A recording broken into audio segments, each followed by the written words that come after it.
Ouais, ouais. Alors je voulais vous parler d'un truc, d'un truc vieux, d'un truc de l'époque des années 90. Un truc qui est passé à la télé. Je vais vous parler de Jacques Pradel. Alors Jacques Pradel, il existe encore, il est encore vivant. C'est un journaliste, c'est un journaliste. Bon, et dans les années 90, Jacques Pradel, c'était un journaliste extrêmement réputé, extrêmement célèbre, qui était sur TF1, qui faisait des grosses émissions sur TF1 en prime time. À l'époque où la télévision c'était un média très dominant, c'est-à-dire que voilà, tous les soirs, des millions de gens regardaient les émissions de TF1 parce qu'à l'époque il n'y avait pas Internet. En tout cas, Internet n'était pas mainstream, donc le média dominant c'était la télé. Et parmi voilà les grandes stars de TF1 des années 90, il y avait Jacques Pradel.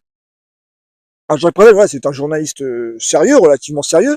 Bon, il faisait des émissions, bon, avec le recul qu'on peut trouver un petit peu racoleuses, vous voyez. Bon, parce que c'était la télé commerciale des années 90. Mais Jacques Pradel, voilà, c'est pas quelqu'un de cynique. C'est pas quelqu'un qui se dit, voilà, je vais parler de ça pour attirer le chaland. C'est quelqu'un qui était sincèrement intéressé par ce qu'il faisait. Bon. Et qui était sincère, je pense. Et qu'il est, bon, toujours. Je parle de lui au passé parce que voilà, je crois qu'il fait plus de télé. Je crois qu'il fait de la radio maintenant. Bon, bref. Bon. Et un jour, Jacques Pradel, il a fait une émission qui, à mon avis, lui a coûté sa carrière et qui lui a coûté beaucoup de sa crédibilité. Il a fait une émission sur l'autopsie de l'extraterrestre de Roswell. Et alors, je vous parlais de ça parce que ça montre vraiment à quel point, à l'époque, la mentalité et l'imaginaire qu'on avait étaient très différents de maintenant. À cause du changement des médias dominants qui sont passés voilà, sur Internet, et surtout à cause du changement du rythme informationnel dans lequel nous vivons. C'est-à-dire aujourd'hui, voilà, on vit dans un rythme informationnel très rapide, et on pensait différemment. On avait un imaginaire très différent. Bon. Alors Jacques Pradel, il a présenté une émission un jour sur une vidéo de l'autopsie de l'extraterrestre de Roswell. Il avait mis la main là sur une copie d'une vidéo où on voyait un extraterrestre en train de se faire disséquer. Euh, voilà, en train de se faire disséquer. Il avait fait une émission là-dessus. Et c'était une émission qui était extrêmement sérieuse. Oui, parce que voilà, Jacques Pradel, c'est un journaliste très sérieux. Bon. Et voilà, ça avait été traité de manière très sérieuse, ça avait été regardé par beaucoup de gens. Moi, je me souviens, j'avais regardé cette émission, j'étais gamin. C'était une émission qui m'avait terrifié. Parce que voilà, c'était certes une émission sur les extraterrestres, mais c'était une émission qui montrait une autopsie, donc c'était absolument dégueulasse. Ça faisait peur. J'avais eu peur, j'avais mal dormi après pendant longtemps à cause de Jacques Pradel, donc j'ai des raisons de lui en vouloir. Bon, et ensuite, bon, alors, ce qui s'est passé après cette émission, c'est qu'on a découvert que cette vidéo de l'autopsie de l'extraterrestre de Roswell, c'était un canular en fait. Voilà, c'était du fake. Et on a découvert ça, voilà, plusieurs jours après, c'est-à-dire que ça avait pris des proportions tellement énormes parce que ça avait fait l'objet d'une émission sur TF1. Alors TF1 à l'époque, c'était énorme, hein, c'était un fleuron de l'économie française. TF1, ça faisait des milliards. Aujourd'hui, TF1, voilà, c'est plus grand-chose. Hein. Aujourd'hui, voilà, l'argent du marché médiatique, il n'est plus à la télé aujourd'hui. Voilà, il est parti sur Internet. Bon, bon, mais à l'époque, TF1, c'était énorme. C'était énorme. Voilà, les émissions qui passaient sur TF1, c'était un événement quasiment tous les soirs. C'était des millions, peut-être 10 millions de gens qui regardaient tous les soirs TF1. Donc c'était énorme. Et ils avaient fait une émission, voilà, Jacques Pradel avait fait une émission sur l'autopsie de l'extraterrestre de Roswell. Et quelques jours après, on a découvert qu'en fait, cette vidéo, c'était un canular, en fait, parce que ça avait pris de telles proportions qu'on a découvert la vérité, en fait. C'était une blague potache d'étudiants, voilà, qui avait fait une fausse vidéo d'un extraterrestre. Alors, on avait découvert que c'était un canular en analysant la vidéo, en fait. Parce qu'en fait, on s'est aperçu que cette vidéo, elle avait été filmée avec une caméra légère, avec un caméscope. Et à l'époque de l'incident de Roswell, les caméscopes, ça n'existait pas. Donc voilà, alors certes la vidéo était en noir et blanc, sans doute pour cacher les fausses couleurs des effets spéciaux, vous voyez. Bon alors c'est une vidéo, je pense qu'on peut voir encore sur internet, la vidéo de l'autopsie de l'extraterrestre, qui était un fake, c'était un pur fake, et Jacques Pradel y avait cru. Il y avait cru Jacques Pradel. Bon. Et il avait fait une émission là-dessus, une émission très sérieuse, où il avait invité plein de gens très sérieux pour dire est-ce que les extraterrestres nous ont visités, machin, tout. C'est une émission en fait sur les extraterrestres, en fait, extrêmement sérieuse, extrêmement, voilà, c'était une vraie émission d'information. Bon, aujourd'hui, voilà, ça n'existe plus. Aujourd'hui, quand vous regardez les chaînes d'information, ça ne parle plus d'extraterrestres. C'est plus un sujet de d'émissions d'information, les extraterrestres. C'est un sujet, voilà, d'émissions de divertissement bas de gamme, hein, voilà. Aujourd'hui, voilà, parce que plus grand monde, à part des gens un peu cinglés, ne croient aux extraterrestres. Vous voyez? Bon. Et à l'époque, voilà, il y avait des émissions comme ça. Il y avait des émissions, voilà, sur le thème du paranormal, des phénomènes surnaturels. Il y avait une émission qui s'appelait Mystère. Pareil, c'était une émission qui était terrifiante. Bon, voilà, une émission, voilà, sur les fantômes, sur, je sais pas, sur les vampires. Vous voyez, c'est-à-dire, à l'époque, on avait encore un imaginaire avec la thématique, voilà, que ce monde avait peut-être il y avait peut-être dans ce monde des êtres surnaturels, voilà, des fantômes, des vampires, des loups-garous, je sais pas quoi, des momies, des morts vivants, vous voyez, des trucs comme ça. On y croyait encore un petit peu à ça. Aujourd'hui, c'est fini. Bon, aujourd'hui, voilà, tout ça a disparu de notre imaginaire parce que le rythme de l'information a changé. Aujourd'hui, dès qu'un canular comme ça sort, on voit tout de suite, il va être débunk parce qu'il y a Internet, parce que la vitesse informationnelle est extrêmement rapide. Et du coup, on a perdu en imaginaire, on a perdu aussi en sentiment. Voilà, c'est-à-dire que les gamins aujourd'hui ne se racontent plus d'histoires de fantômes, ils ne se font plus peur comme ça. Vous voyez, on a perdu en sentiment, c'est un appauvrissement sentimental. C'est-à-dire ce phénomène d'accélération de la formation a provoqué un appauvrissement de notre imaginaire. Vous voyez, et voilà, et ce qui s'est passé avec Jacques Pradel, c'est que c'était, je ne sais pas comment il considère cette affaire aujourd'hui, parce que avec le recul, voilà, c'était marrant, quoi. C'était marrant parce qu'ensuite, voilà, quand le canular a été révélé, bon bah voilà, Jacques Pradel est devenu la risée de pays parce que il y avait cru, il a fait une grosse émission là-dessus. Voilà, les guignols de la foule l'avaient dégommé. Parce que je pense que ça lui a coûté une grosse partie de sa carrière et de sa crédibilité. Et depuis, voilà, maintenant il se cantonne. Je crois qu'il fait des émissions sur les affaires criminelles. Donc voilà, bon, je sais pas s'il parle encore d'extraterrestres, parce que voilà, aujourd'hui les extraterrestres, bon, c'est plus un sujet très sérieux. Aujourd'hui, voilà, on sait, on sait à peu près que la plupart des apparitions d'ovnis peuvent être expliquées par des avions expérimentaux. Vous voyez, parce que voilà, Roswell par exemple, voilà, c'est une base avec des avions expérimentaux. Vous voyez. Ah, la plupart des apparitions d'ovnis peuvent être expliquées par des avions comme par exemple l'avion Blackbird, qui est un avion américain, qui est un avion voilà, dont l'existence a été révélée 10 ou 15 ans après sa conception et le fait qu'il volait. Donc voilà, aujourd'hui voilà, les phénomènes d'ovnis peuvent être expliqués par grâce à Internet. Aujourd'hui voilà, avec Internet on peut tout expliquer. Voilà, on peut plus se raconter des histoires bidons. Voilà. Bon, alors il y a des vidéos sur des fantômes, sur Internet tout. Voilà, c'est pas très sérieux. On voit bien que voilà, ça ne fait plus partie de notre imaginaire sérieux. Bon, et c'est un appauvrissement. Hein. C'est un appauvrissement. Alors, moi je trouve que c'est dommage. C'est dommage. Alors, on ne reviendra pas en arrière. On ne reviendra pas en arrière. Mais voilà, ça fait partie du désenchantement du monde qui a eu lieu avec Internet. Aujourd'hui, voilà, les gamins ont moins d'imaginaire. Voilà, il y a plus de fantômes. On se voit dans notre monde, il y a plus de fantômes. À l'époque, quand j'étais gamin, dans les campagnes, il y avait la Dame Blanche. Vous voyez, la Dame Blanche était, voilà, c'était une dame, voilà, qui se promenait sur le bord des routes. On la prenait en autostop et elle nous prévenait des accidents. C'était un fantôme. Oui, bon, elle a disparu, la Dame Blanche. Bon, effectivement, la Dame Blanche peut être, les apparitions de la Dame Blanche peuvent être expliquées par le fait que c'était probablement des mecs bourrés qui ont un accident et qui disent oui, non, mais c'est un fantôme derrière qui m'a gueulé dessus. Bien sûr, voilà, la Dame Blanche a disparu. Voilà. Moi, je me promène des fois dans la campagne, la nuit, à la tombée de la nuit, et je n'ai jamais croisé la Dame Blanche. Elle a disparu, la Dame Blanche, parce que voilà, Internet l'a fait disparaître. C'est dommage. Bon, alors ça représente vraiment un vrai appauvrissement sentimental. Internet a provoqué un très très grand appauvrissement sentimental généralisé. Là, je vous parle voilà de thématiques paranormales. Voilà, ça a fait disparaître le paranormal. Plus grand monde ne croit au paranormal, sauf des gens un petit peu simples d'esprit. Vous voyez. Alors après, quand on est intelligent, on peut se forcer à y croire, voilà, parce que c'est marrant les histoires d'extraterrestres. Bon, perso, j'y crois pas, mais c'est marrant. Voilà, moi je trouve que c'est marrant. Voilà. Alors bon, même si voilà, se forcer à y croire, ça n'a pas beaucoup de sens.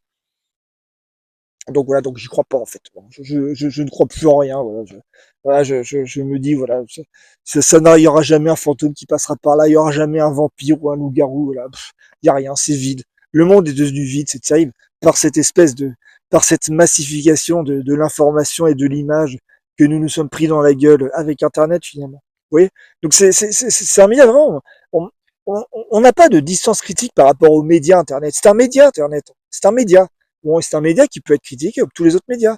Et c'est difficile de critiquer Internet parce que c'est un média qui est tellement dominant, qui est aujourd'hui partie intégrante de nos vies, quoi. Je veux dire, on passe pas un jour sans tout le monde est devenu mais esclave d'Internet. Bon, alors la bonne nouvelle c'est que c'est bientôt fini, Internet va crever. Alors il y a une théorie qui s'appelle la dead Internet, je sais plus quoi, dead Internet théorie, je crois. Bon, qui dit que Internet va bientôt crever parce que c'est tellement envahi par des robots, par des bots que voilà, Internet va être écrabouillé hein, par la puissance des bots. Bon, alors certes, moi je pense qu'Internet va crever, mais ça va pas crever à cause des bots, ça va crever parce que les gens vont se détourner d'Internet, vont se désintéresser d'Internet. Parce que quelque chose va remplacer Internet. Un truc qui s'appelle l'intelligence artificielle. Ce truc, ce truc va mettre fin aux sociétés humaines. Vraiment. Ce qui se passe est terrifiant. Ce qui se passe est terrifiant. Euh, ce truc va faire de nous des dieux omnipotents. Nous n'aurons plus aucun intérêt à échanger quoi que ce soit avec un autre être humain. Aucun. Aucun. Avec ce truc, nous allons devenir des dieux omnipotents. On pourra faire ce qu'on veut. Ce qu'on veut. Ok? Moi, par exemple, je pourrais faire, je sais pas, je pourrais devenir un grand artiste, faire un film. Faire le meilleur film du monde. Ouais, et ne pas le montrer à qui que ce soit. Pourquoi faire? Pourquoi faire? Je m'en fous. Oui, les boomers, ils disent, oui, mais regarde, ChatGPT, c'est nul parce que ça ne dit pas la vérité, ça se trompe, machin, tout. Ok, ChatGPT, ça se trompe. Ça se trompe. Mais t'en as encore quelque chose à foutre parce que t'es encore lié au monde réel. Mais le jour où tu seras complètement happé par ChatGPT, le fait qu'il te raconte des conneries, t'en auras rien à foutre. T'iras pas vérifier dans le monde où il y a d'autres gens. T'en auras rien à foutre des autres gens. Parce que les autres gens, ce qu'ils disent, c'est pas intéressant par rapport à ce que dit l'intelligence artificielle qui va faire de toi un Dieu omnipotent et omniscient. Oui, ça va faire ça, c'est-à-dire que Internet et la société vont disparaître, vont se désagréger comme ça par, par un désintérêt total. Les gens vont se désintéresser du monde et vont aller se réfugier dans l'intelligence artificielle, qui va être un nouveau média. Ça va devenir un nouveau média, entre autres. Mais voilà, ça va devenir un nouveau média. Ça va faire effacer tous les autres. Ça va effacer la société. Hein.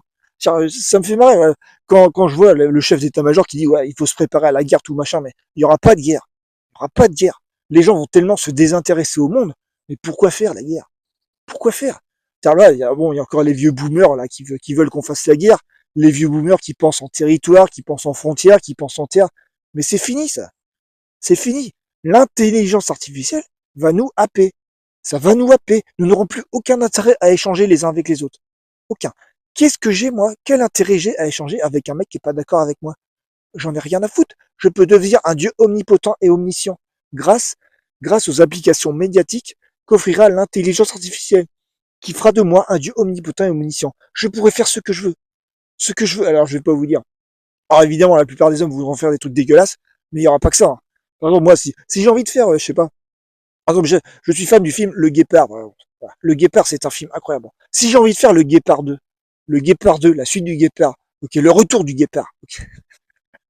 Voilà, j'aurais juste à faire, dans quelques années, je pourrais le faire. Aujourd'hui, pas encore, parce que la technologie est balbutiante et naissante. Mais bientôt, je pourrais le faire, dans quelques années. Je pourrais dire, intelligence artificielle, tiens, fais-moi le Guépard 2.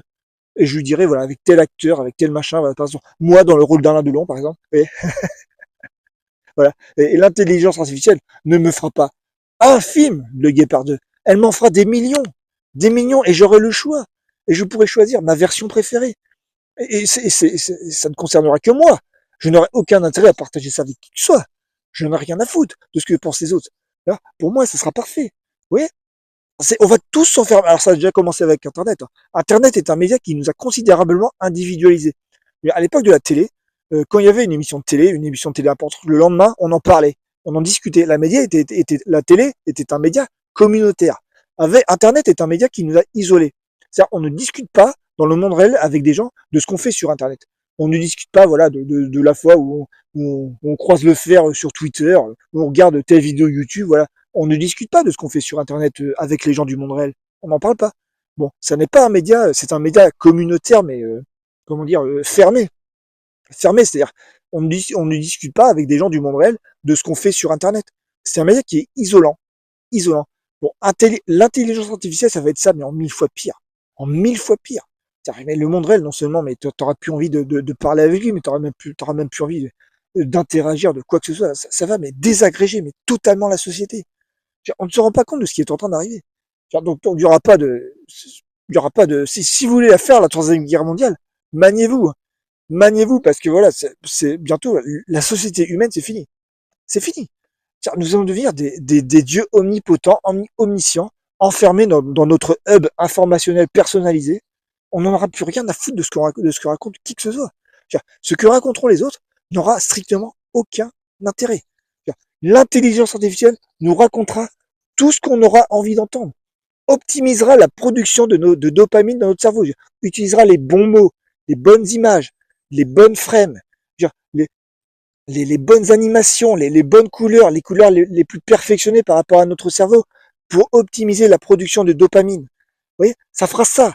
Ça fera ça. Le monde réel n'aura plus aucun intérêt. Interagir avec des gens moches, pas d'accord avec vous, ça n'aura plus aucun intérêt. Mais on ne se rend pas compte de ce qui est en train d'arriver. Ça va, mais ça va être apocalyptique. Comment on va faire? Comment? Alors on ne peut pas arrêter ce truc. On ne peut pas l'arrêter parce que voilà, le capitalisme est ce qu'il est. Donc voilà, ça va servir à faire du pognon. Donc on ne peut pas l'arrêter.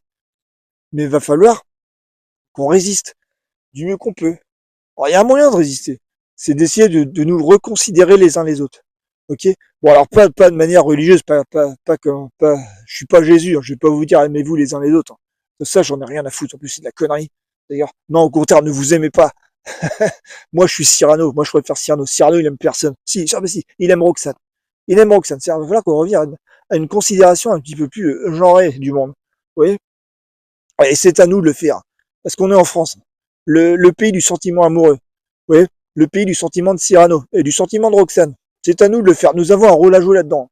Parce que genre, ça va arriver très vite. Hein. Bon. Alors, je sais pas comment on va faire. Bon, je suis en train de travailler dessus, on verra. En tout cas, voilà. Bon, tout ça va s'accélérer. Bon, alors j'ai assisté à cette accélération, voilà, depuis la télé où on avait un imaginaire. Je dis, bon, l'imaginaire a disparu. Et je dis, bon, bah, l'imaginaire, ça va être un hub, ça va être une bulle. Hein. On va être dans des bulles. Bon, comme dans Matrix. Hein. Sauf que là, dans Matrix, voilà, les gens sont prisonniers des bulles. Mais nous, on va se mettre dedans, mais volontairement. Volontairement. C'est terrible et ça va aller très vite. Hein. Ça évolue à une vitesse, ce truc.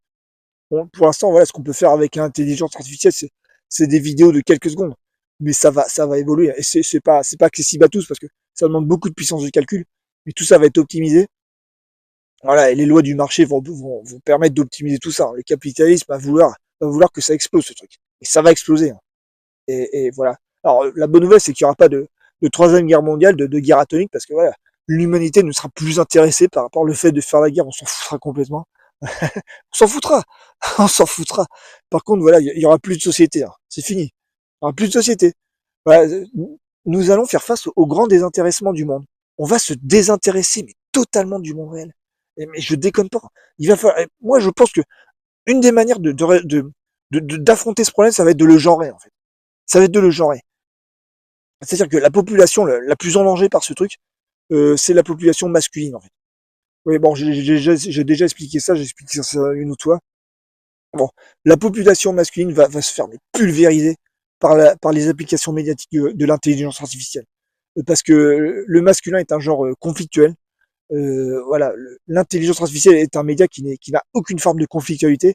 Donc comme le masculin n'aime pas le conflit, aime le régler, bon, un truc qui n'offre aucun conflit, c'est parfait. Pour les hommes, c'est parfait. Les hommes vont se réfugier là-dedans, vont disparaître de la société. Donc l'un des aspects de la solution, ça sera de donner le pouvoir aux femmes. Vraiment. Et je dis pas ça pour déconner. Hein.